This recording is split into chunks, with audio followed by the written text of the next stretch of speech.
It's our special edition of the Purple Skol Squad show for Minnesota Vikings fans. We have draft insider from Sportskeeda, Tony Pauline, with us to break down the Vikings draft. We'll also discuss the Minnesota Vikings quarterback room. Is it good enough? So bring it on home, and let's discuss some Vikings football with Tony Bell and Eric Peterson. Oh, I just don't pay her enough money for doing those wonderful opens. It is a special official Purple Skol Squad show for Minnesota Viking fans, as we're going to break down the draft and what the Vikings did with a guy who certainly has made it part of his world and living for God knows how many years. I'm not going to mention it, Tony Pauline, but you've been doing this for years, and you and I shared this love back in the days when I was working at Fox Sports Radio, and I would bug you. I think you were with Sports Illustrated at the time, to come on with us to break everything down. So I figure, first of all, Tony Bell and I welcome you to the show. And how you been? Well, actually kind of mellow the past week or so, because it's mayhem. It's a 24/7 job for me. But March with the pro days is crazy. Everything after the combine is crazy. And then the weeks leading up to the draft is crazy. And there's a lot of stress. You got to stay ahead of everything. Hoping that, your predictions and your scouting reports and what you're talking about and posting out there in the internet comes true.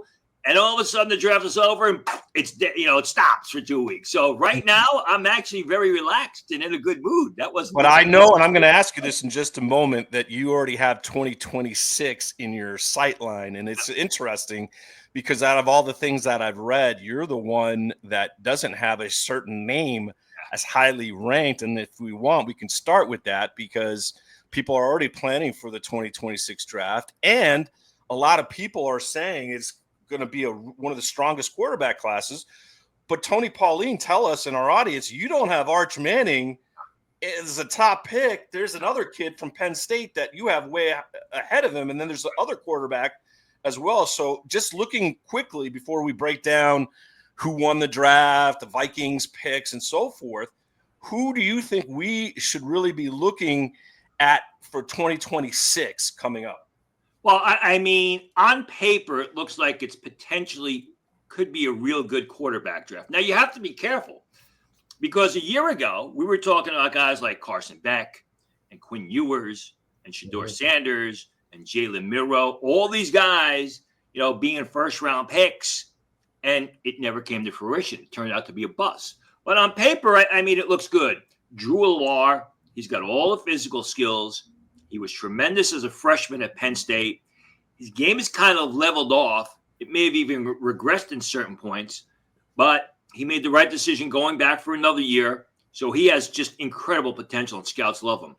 Lenora Sellers, he's a bigger, stronger, more athletic version than Jalen Milroe. He also showed from South Carolina, also showed a lot of ability in his game last year. So if he continues that progress, it's going to be a very early pick. Cade Klubnik doesn't have the same physical skills as Allar or Sellers, but he made great progress in his game last year. Really an excellent passer. They've got a real good team at Clemson. Another guy who made the right decision going back.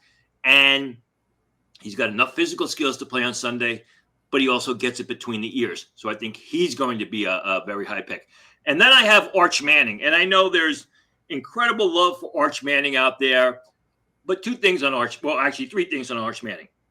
He started a game and a half in his college career. So how you go from starting a game and a half in your college career to being the projected first pick of the draft is beyond me.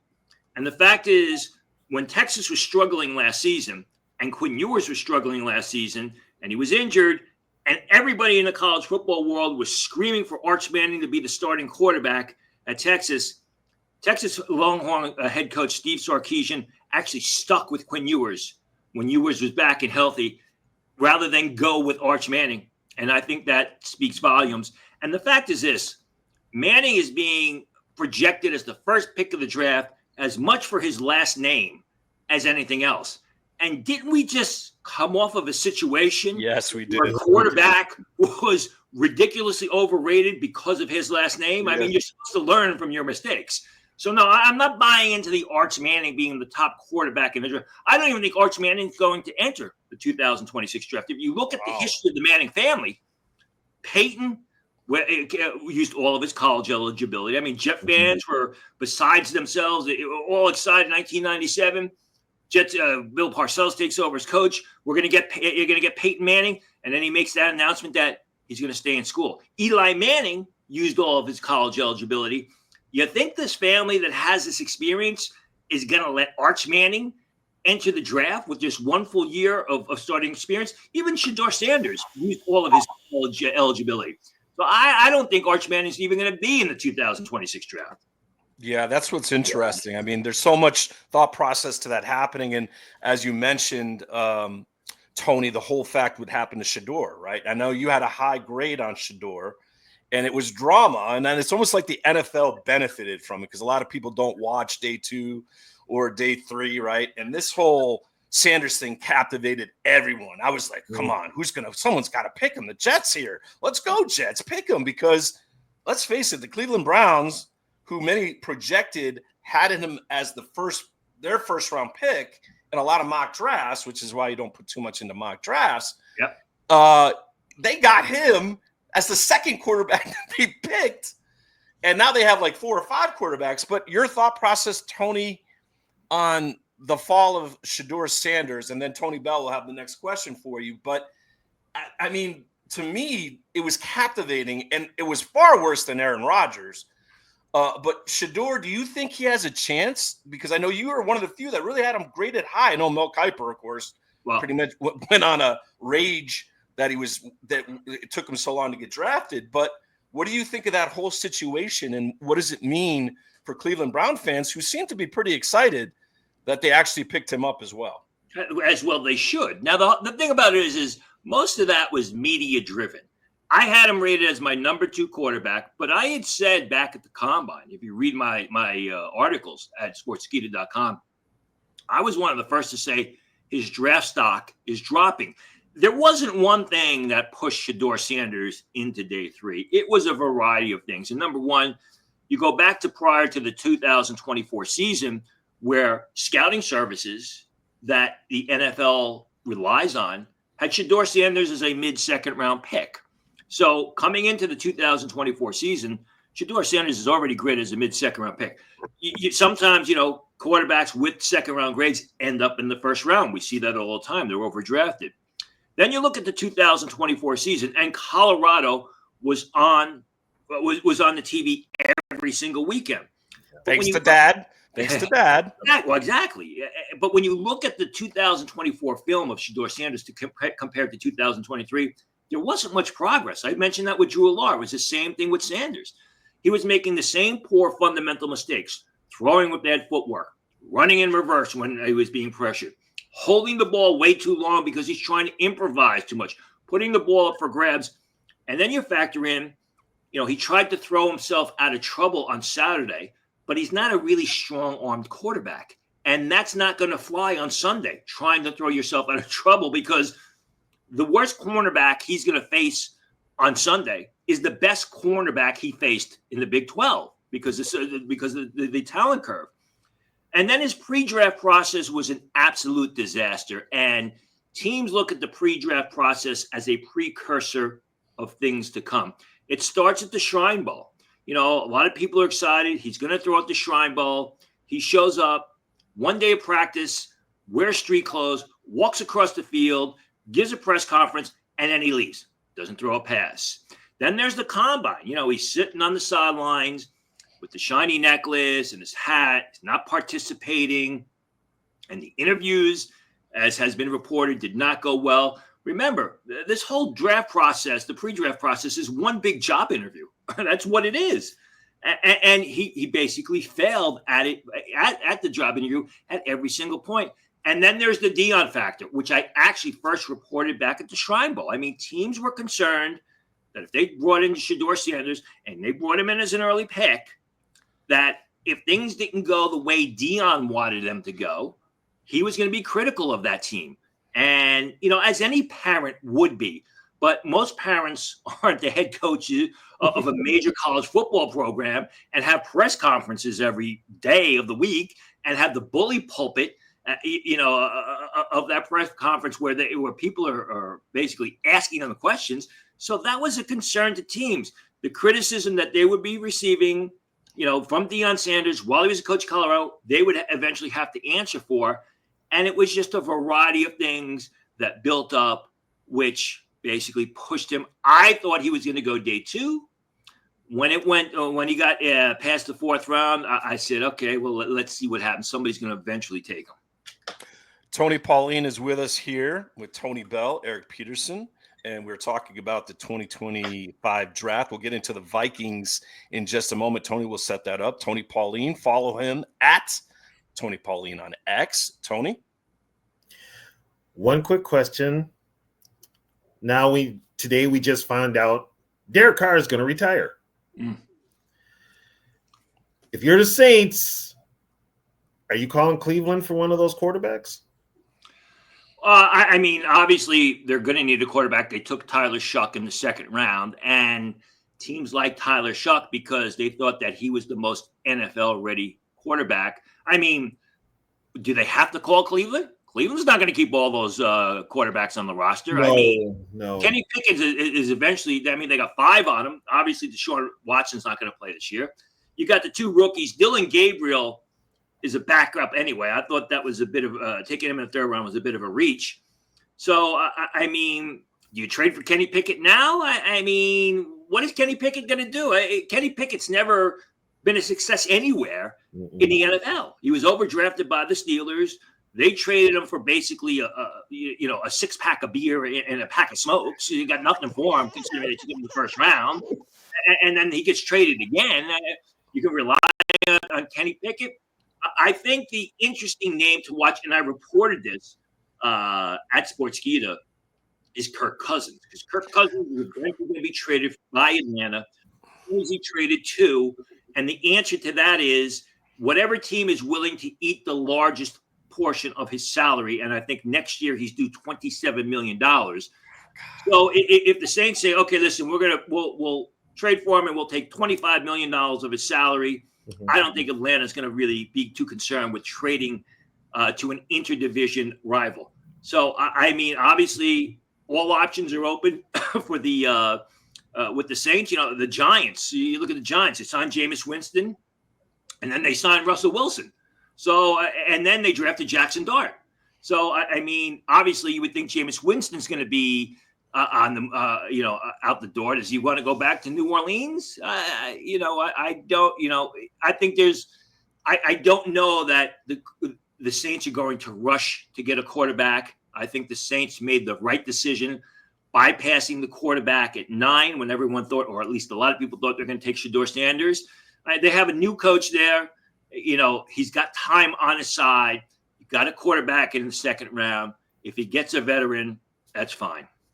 And could it be, too, to follow up on what Tony just asked, Tony Pauline was with us here from Sportskeeda. Could the Saints just completely tank it? Because there are really good quarterbacks in next year's draft, better than this past year's draft.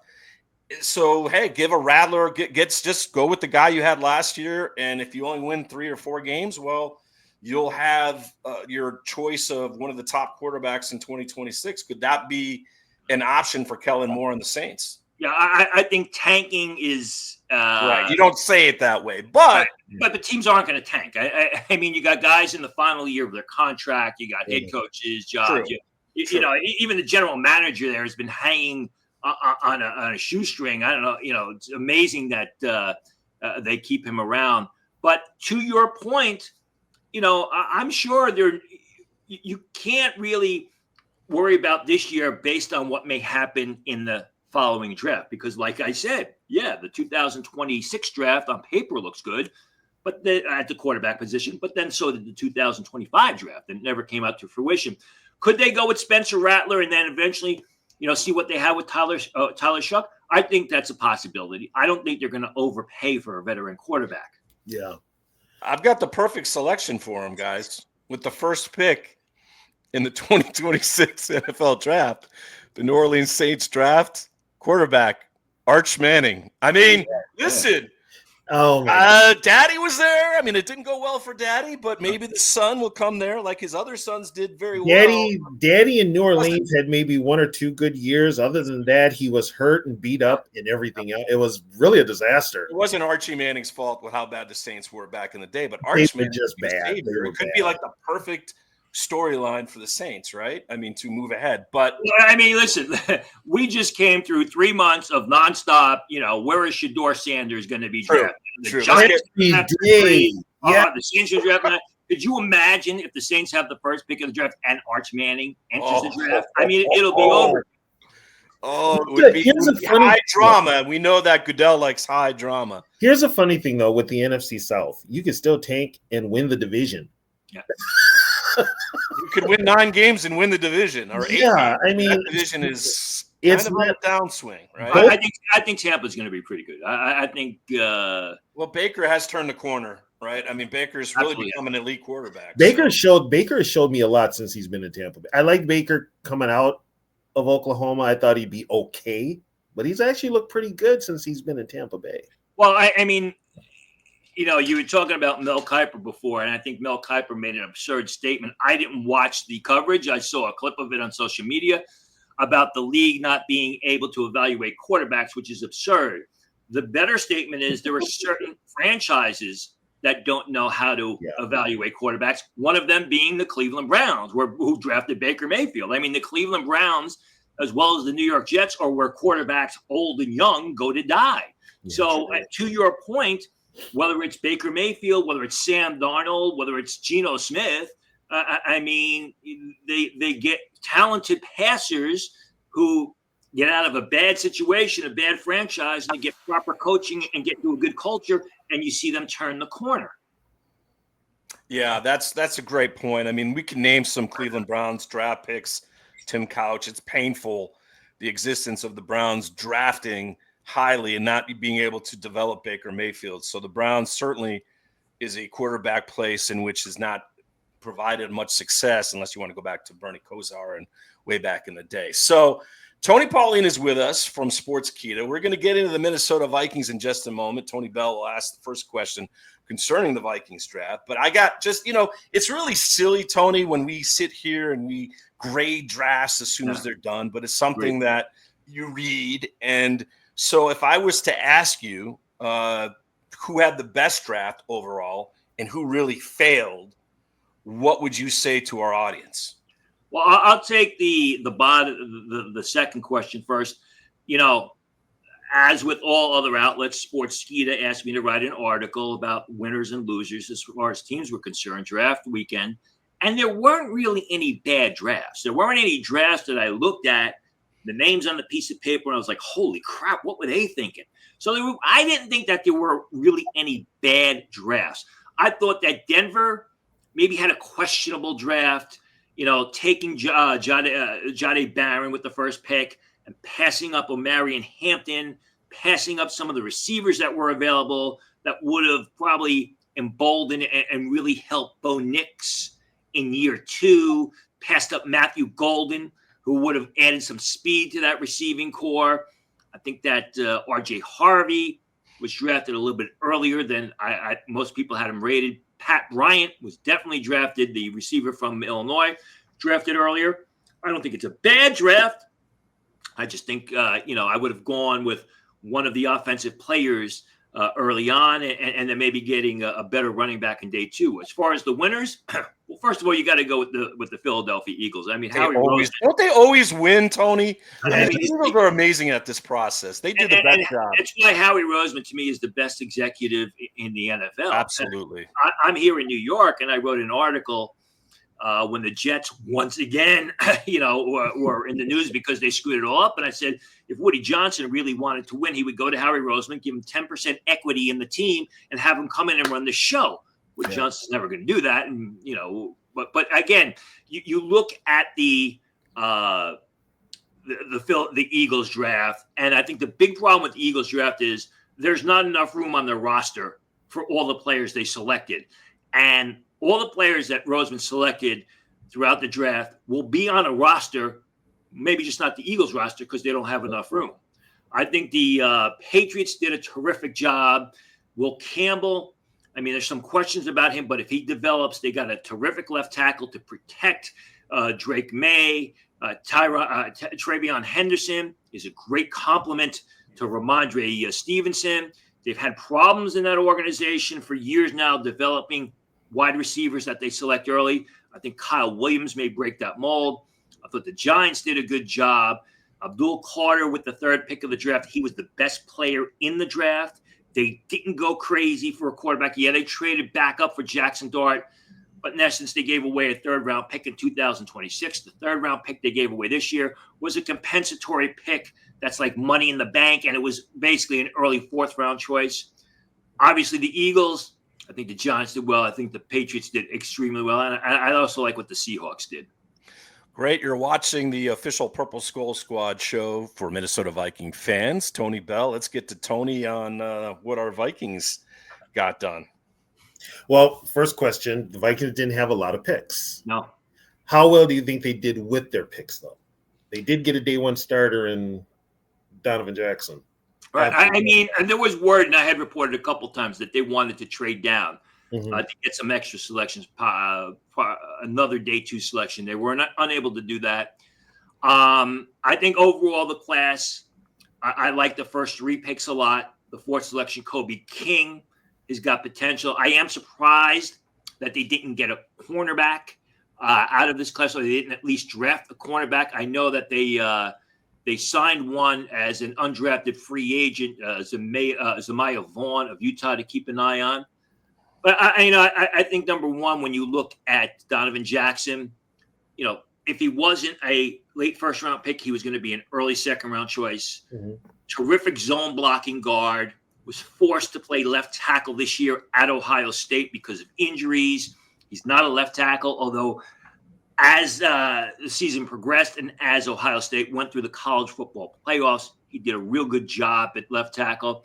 I think Donovan Jackson is coming into the 2023 season. A lot of people thought Donovan Jackson could be a 1st-round pick in the 2024 draft. He did not have a good season. He made the right decision going back to Ohio State. I'm sure helped by a nice NIL deal that the school gave him. And he had a real good year. And now he's a 1st-round pick. Like his ability, he's a mobile guard. He's just got to get a little bit stronger. And the thing is you got an offensive-minded head coach. You got a brand-new quarterback, or you expect to have a brand-new quarterback stepping on a center. You better be able to protect him. And Donovan Jackson is one piece to protect him. And just to add to that question as well, Tony, because I think that's what a lot of Viking fans wanted to see the team do. They made the picks that they were need picks, right? And you always say, well, you pick a need pick, then you might be letting someone go by that will become a future Hall of Famer. But, I mean, you look at Donovan Jackson, you look what Kwesi did in the offseason, bringing in Fries and bringing in Kelly. Right. I mean, when you start JJ, and I just want to get your thoughts because we're going to talk about JJ McCarthy later in the show. When you look at JJ McCarthy, what do you think, Tony Pauline? What do you see from the tape? I mean, I can tell you that Tony and I were overly excited because when you look at this kid, you feel like a winner, right? Winner, first of all. 2, the school he went to, the coach that he had. That's a lot to do with that as well. And I love this kid's makeup. I mean, we'll play a soundbite from him later in the show. But your thoughts on JJ McCarthy, and if he was to be drafted in this 2025 draft, where would he go, and where do you think he will lead the Minnesota Vikings? I was not as high on him because I don't think he has got great physical skills. And when I watched him the last 2 years at Michigan, he made a lot of dangerous throws on Saturday that if he tries to make on Sunday, it's not going to work out. They're going to be interceptions. Now, that being the case, you hate to say that an injury benefited a player, but the injury that he suffered last year and the fact that he was forced to sit on the sidelines, I think in the long term is going to help JJ McCarthy. Plus, he's got an outstanding quarterback coach there, to basically help him, navigate the choppy waters. He's not the biggest guy. He doesn't have a huge arm. I agree with you about the winner. I always loved his moxie. I loved his confidence. He's a terrific leader. But again, Donovan Jackson. You mentioned the guys that they signed in free agency. I think that all helps.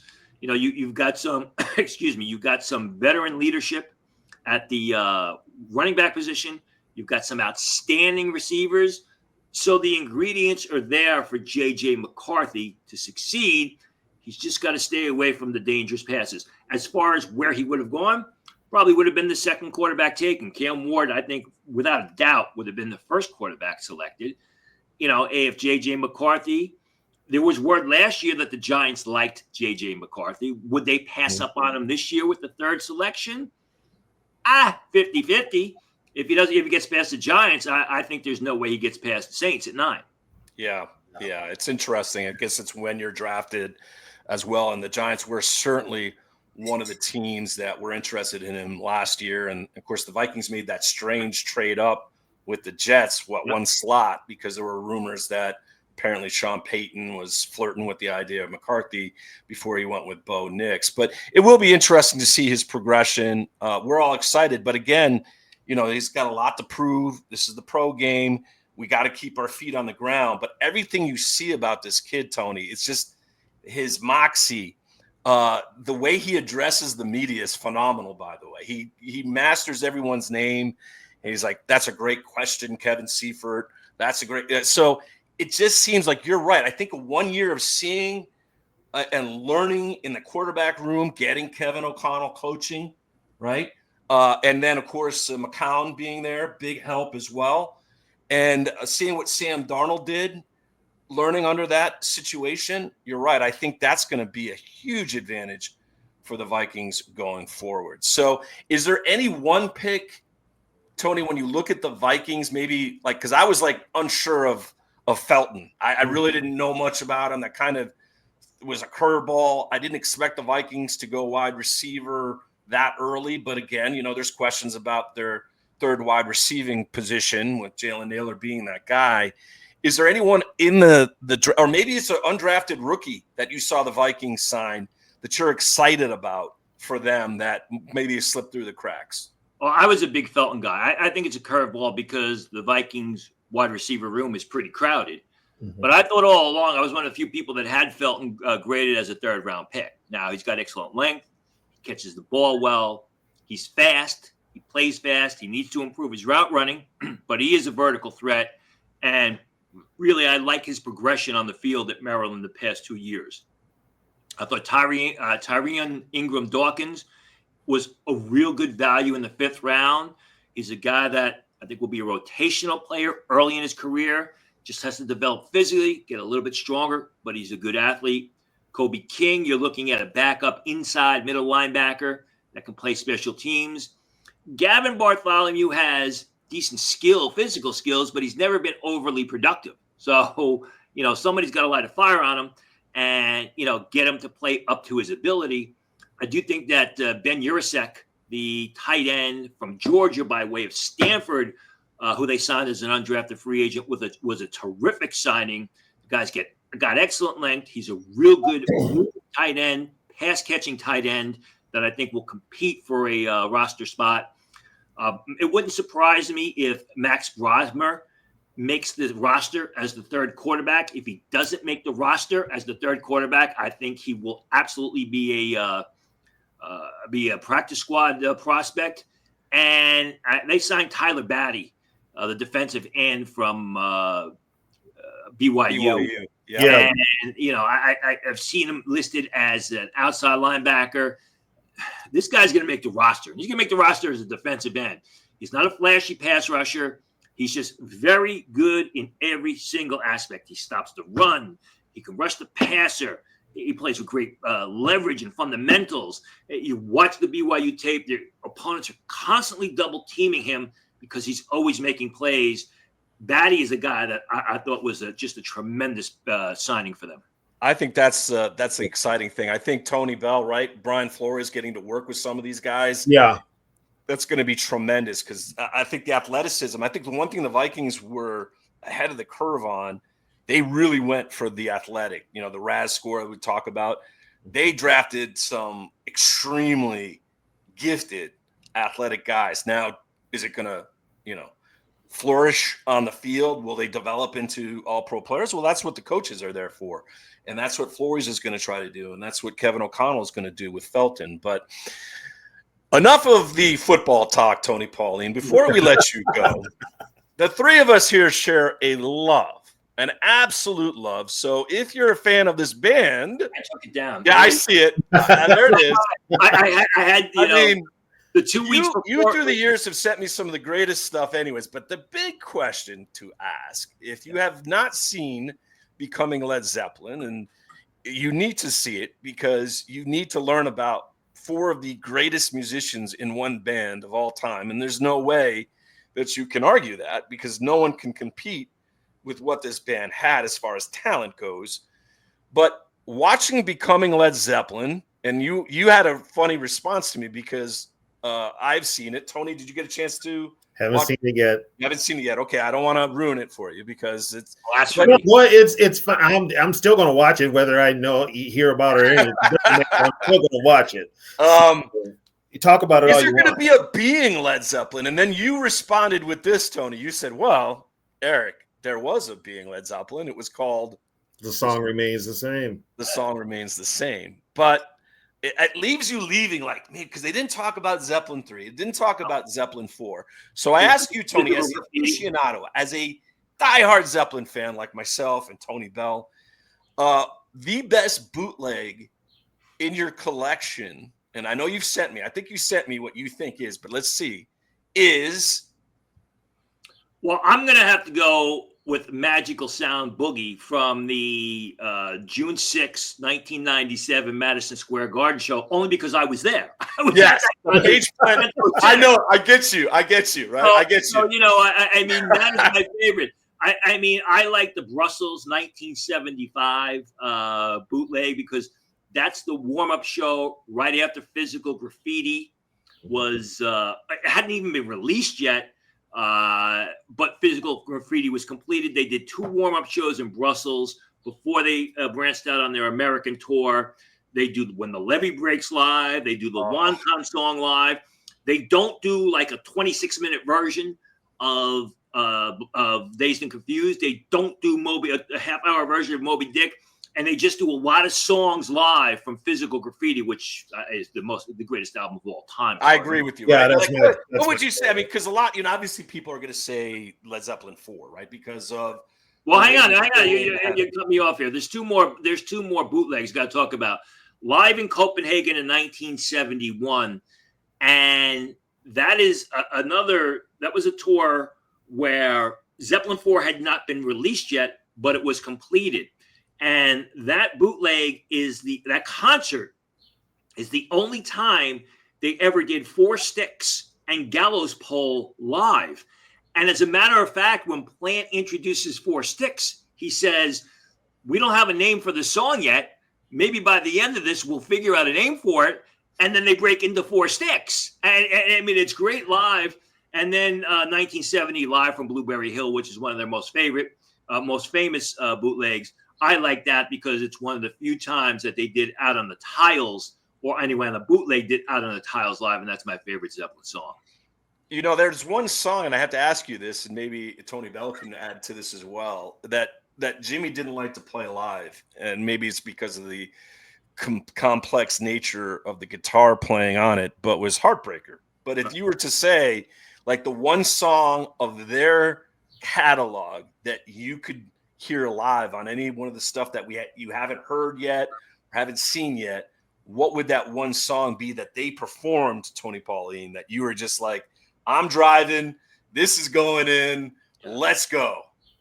Achilles' Last Stand. Yeah, that's I mean, that song, it's an amazing song. Live studio version. I mean, it's the song is just incredible, and it's, in my opinion, Presence is like my second or third favorite album. It's just a great album. It's funny you say about Page and Heartbreaker, because when they toured as Page Plant, they did Heartbreaker. In fact, they did. I saw it. I saw it at the Boston Garden. I saw it at Hartford Civic Center. And I saw it at the Garden. And when you can find that video on YouTube. I don't want to direct everybody there because every time they go, they take it off because of whatever copyright reasons. But they start doing. He starts breaking into the first notes of Heartbreaker, and the Madison Square Garden just exploded. People are jumping up and down for joy. But if it was one song, it would be Achilles' Last Stand. And I'm kind of surprised they did not do it at the O2 show, at the O2 reunion. If there was one question I would ask him is, how close was that song to being in the set list that night, and why did it not make the set list? Because even if they always talk about that's one of their favorite songs. I mean, definitely. The story goes is Plant was still recuperating from a broken ankle that he had suffered in a car accident when he was in Greece with his wife and kids.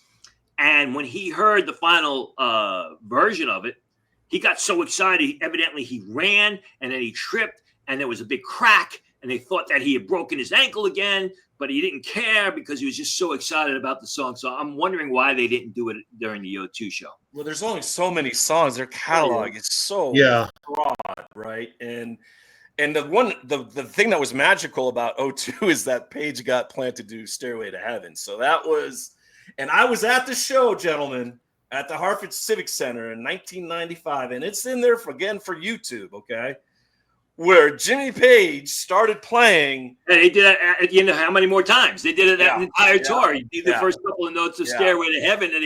And then Robert Plant sat there, and he looked at us and goes, Hartford, Stairway denied. And it was like, you could look at Jimmy, like Jimmy was like he really wanted to play it. So it was amazing that they got that done. One last thing for you, Tony. Will we ever see Jimmy Page, Robert Plant, John Paul Jones, and maybe Jason Bonham one more time? Do you think somewhere, whether it's if it's going to happen, they better do it soon. Yeah, they better do it. You think? I mean, sadly, for the movie, it might bring them back together. I mean, I don't think it's going to happen. Yeah, I don't either. Because Plant does it's unbelievable. And for years, Plant was my favorite guy in the band. I mean, when I was a kid, it was his posters.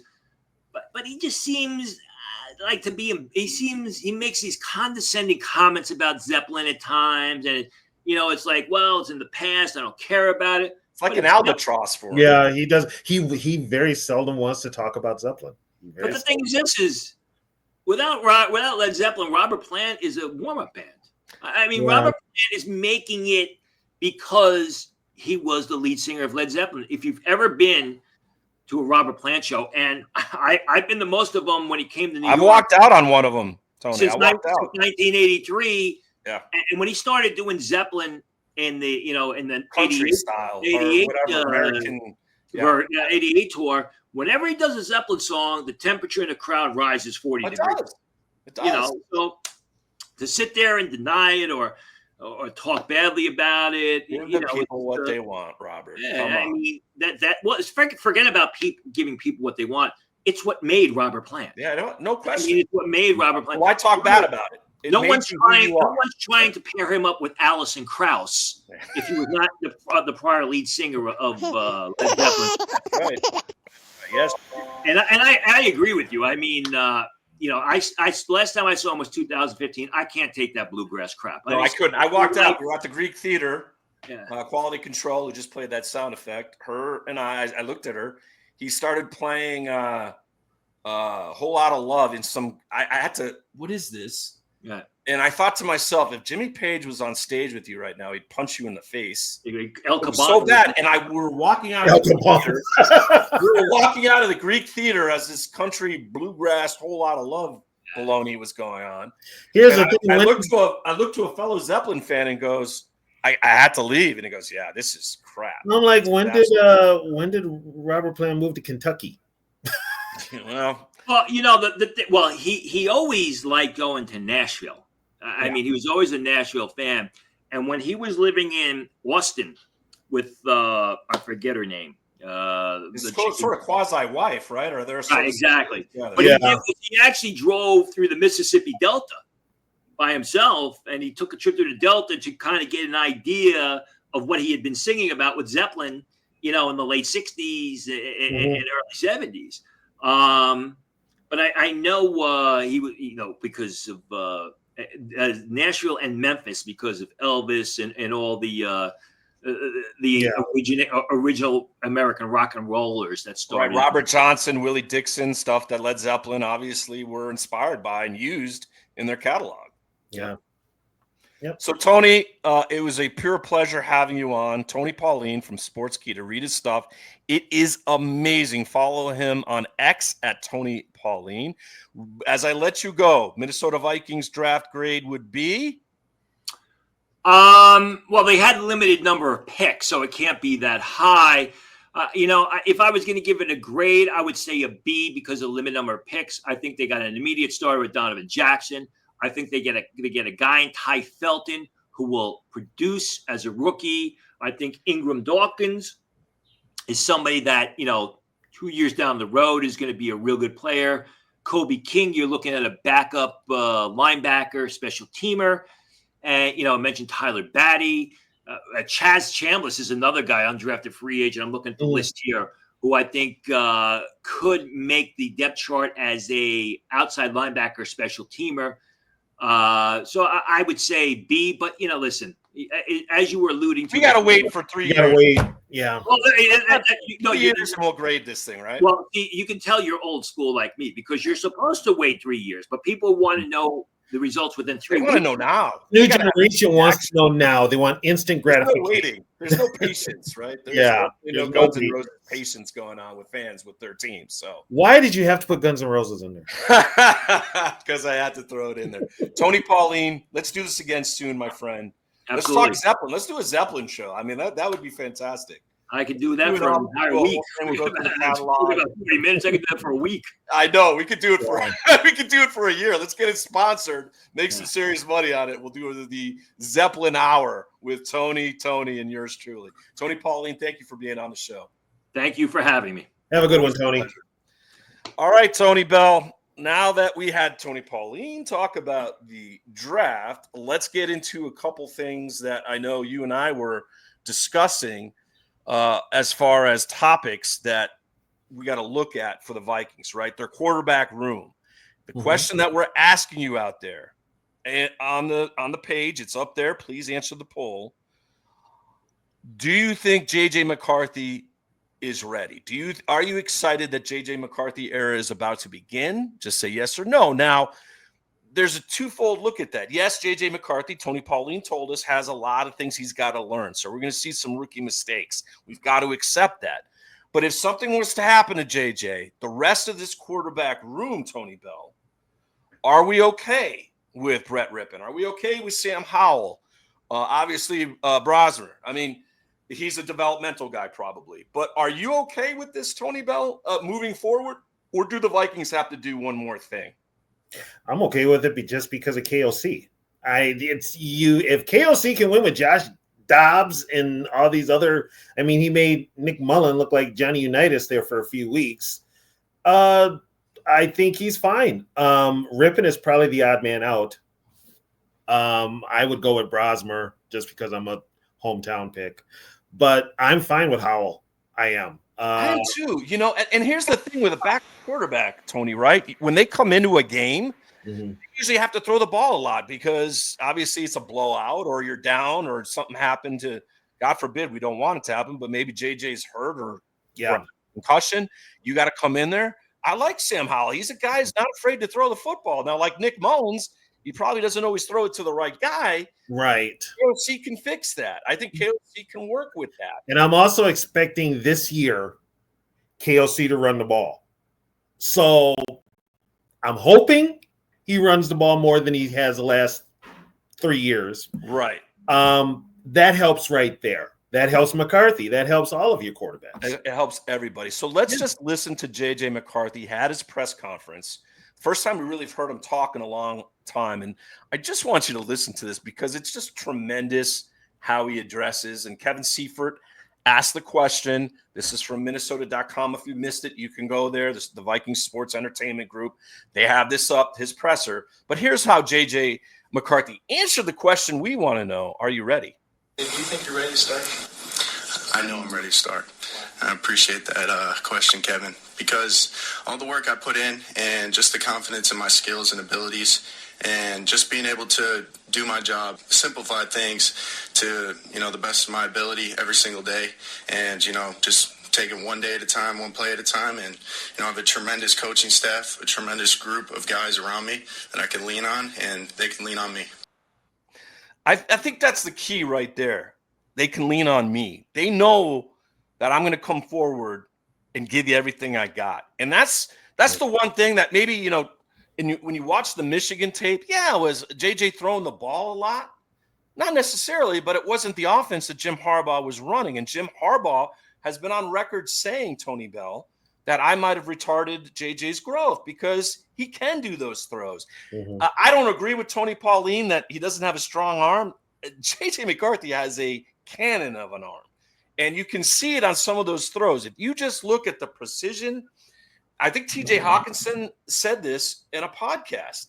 TJ Hawkinson compared JJ McCarthy's passes to Matthew Stafford. Yeah, Stafford. Yeah, he did. And if we know one thing about Matthew Stafford, he gets the ball to his wide receivers very quickly. And that's something that I think we're going to enjoy. So in your estimation, Tony, like maybe a pro or a con of JJ, like thing that you're most interested in seeing this year, or the one thing that we need to kind of sit back and say, hey, got to give this kid a little time? Well, first of all, I'm just going to temper everybody right away. This is his first year. He's going to have growing pains. That comes with the territory. Okay, you're going to get some bad with a lot of good. So don't get on the kid if he has like a 2 interception, 3 interception game.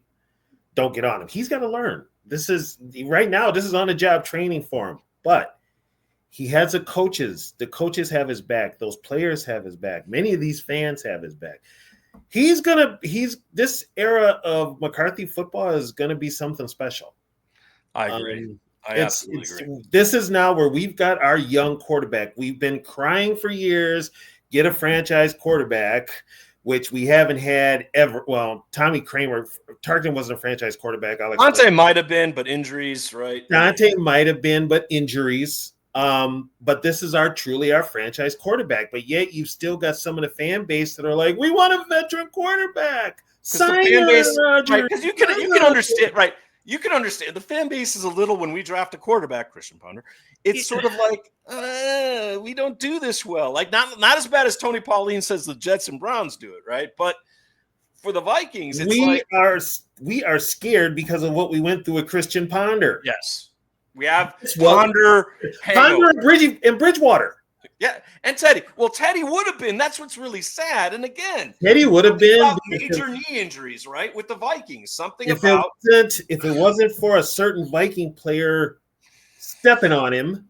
Don't mention his last name. Don't mention. I'm not going to mention the speed demon. I'm not going to say anything about him.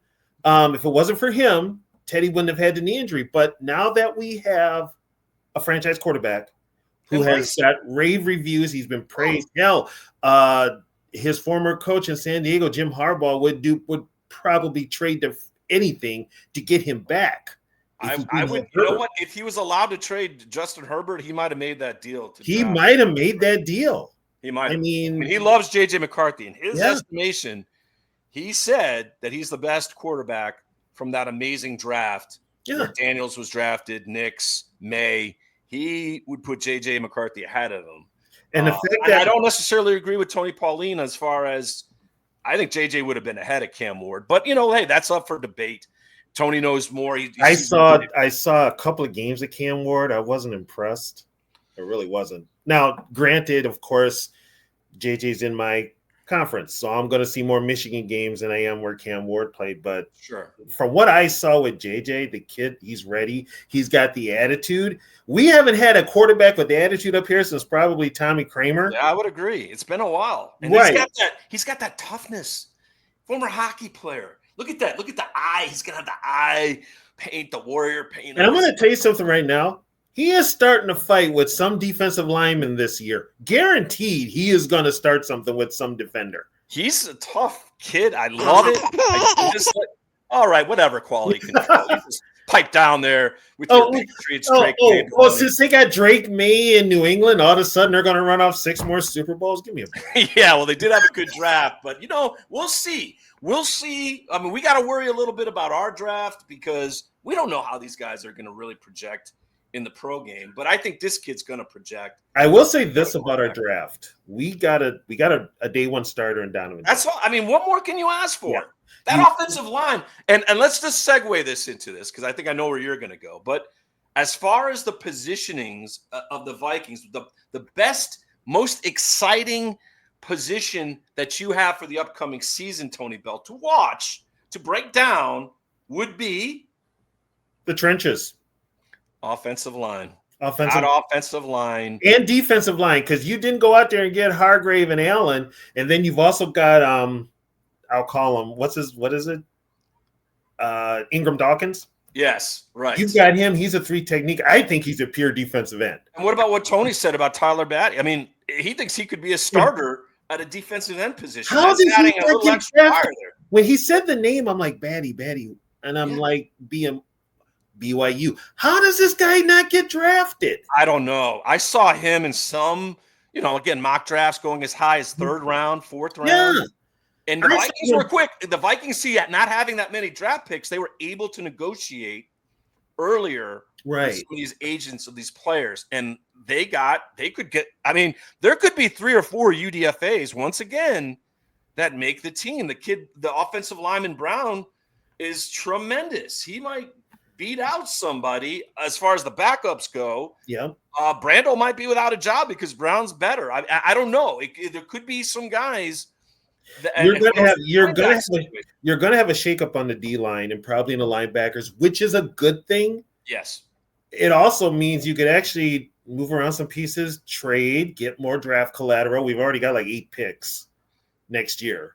So we'll make up for the lack of picks this year with what already is in place next year. And who knows? The Vikings might trade some more players to get more draft capital. We don't know. We'll have to see how the season goes. And also, folks, let's be honest, it's football. Injuries happen. Hopefully to none of your frontline players where we have with Darisaw last year. But your players are going to get nicked and bruised, and they're going to miss some. Now Brandel becomes a good backup, a swing guy that can play tackle if something happens to Darisaw.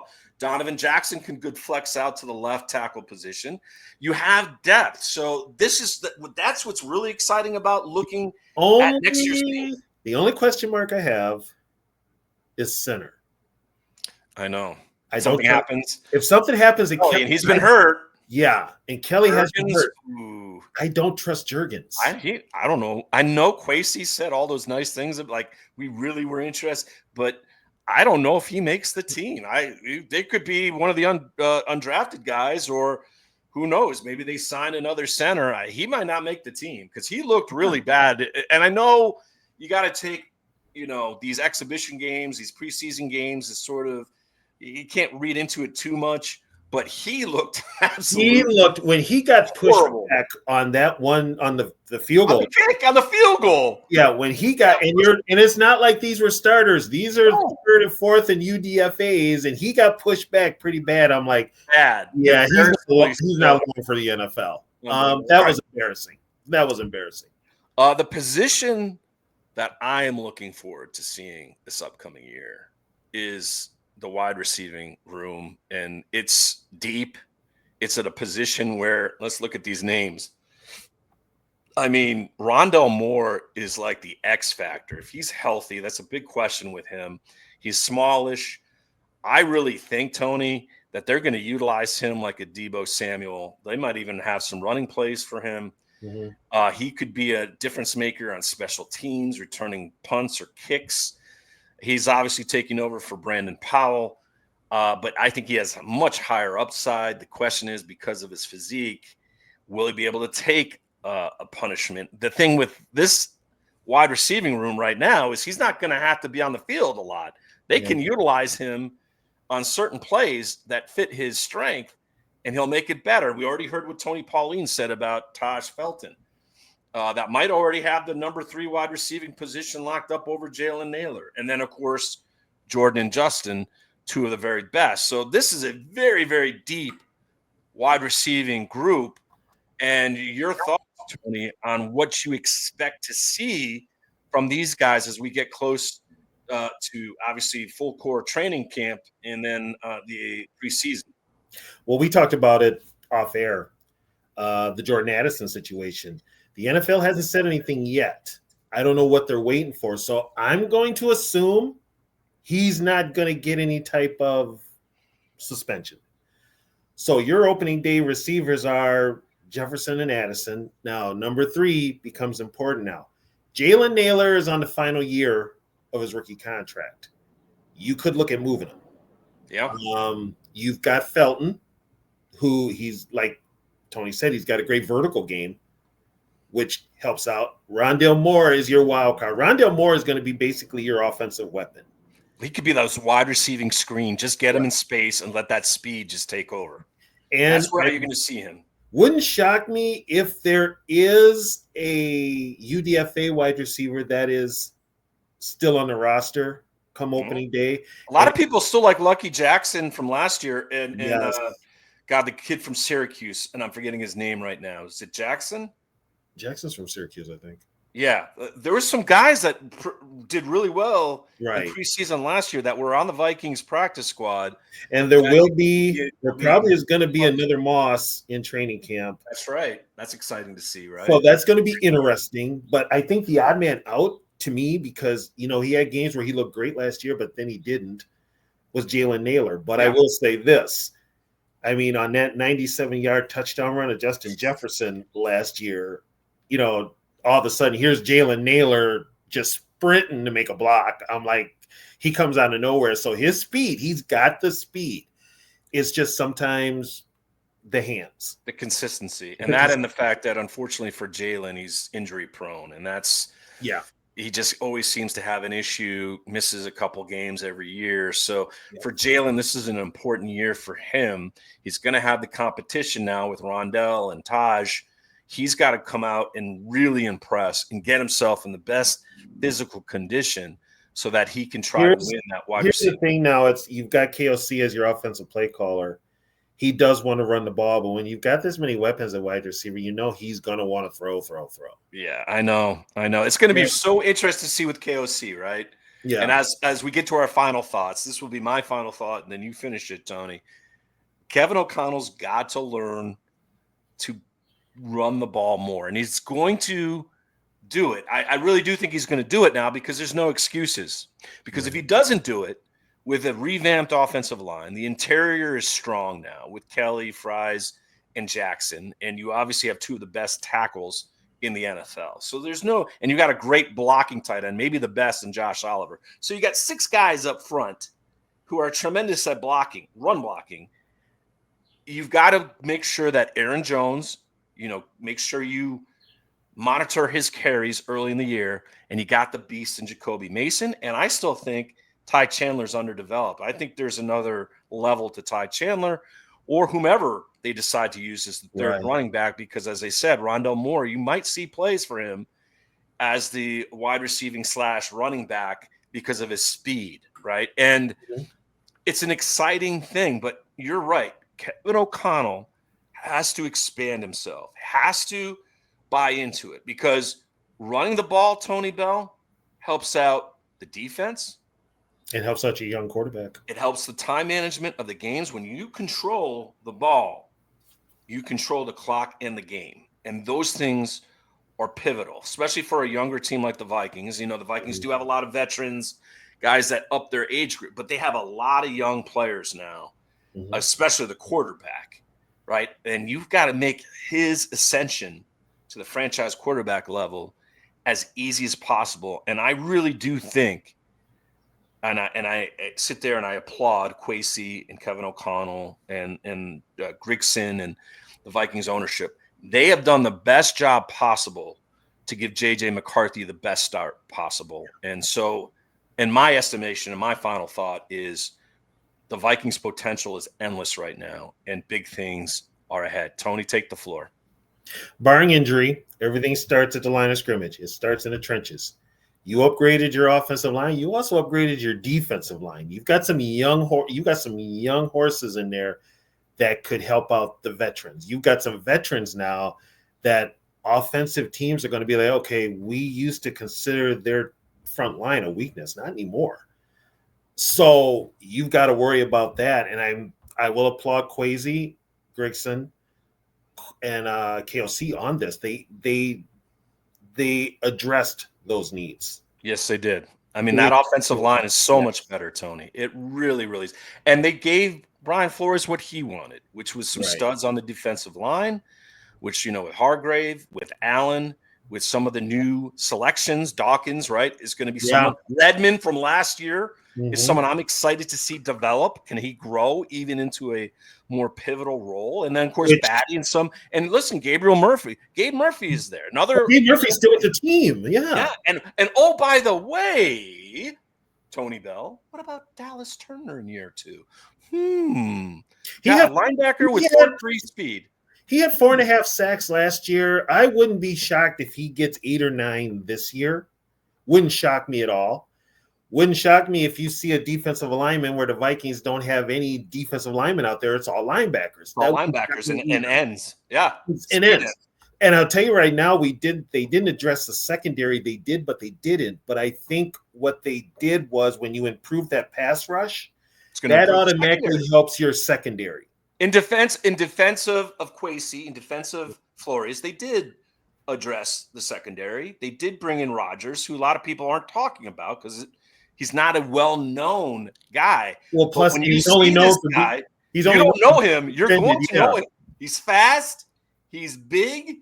And quarterbacks don't have a high rate throwing in his direction. So all those things are good. And there's still time, Tony. We're not even at June 1st yet. Maybe we'll do a show after the June 1st cuts, and the Vikings still have money in the coffers. There still could be an addition, a veteran defensive back. Jalen Ramsey could be had. So who's to say that the Vikings are done shopping? So I'll put this out there now. June 1st is when teams start making cuts. Also, I'm going to put this out there. June 1st, the Vikings will probably announce that they have reworked Brian O'Neill's contract to free up some money. More money. Yeah. More money. So they're able to do it more wouldn't things. shock me if they go get another corner, but it also wouldn't shock me if they brought back an old familiar corner in Shaq Griffin. Yeah, I would like that. I actually would like to see. I think Shaq deserves another chance. Shaq played well last year. He played very well for him. Yeah, he played well last year. So that the possibilities, this is weird with the Vikings. We're not desperate. Everything we're doing is kind of like, okay, here's a piece we can add to what we're doing. It's not they're not desperation moves, which hasn't happened in a few years. Yeah, that's a wonderful thing, Tony. Not to be desperate, to be in a position of strength. And the Vikings pick and choose. When you can pick and choose and you're not like, okay, we got to do this. Yeah, exactly. It's like, well, you can take your time. You don't have to be in a hurry, which is weird as a Viking fan because usually we're just the opposite. We need this, we need that. And now we're kind of like, okay. Yeah, they're in a position of strength, which is a wonderful thing.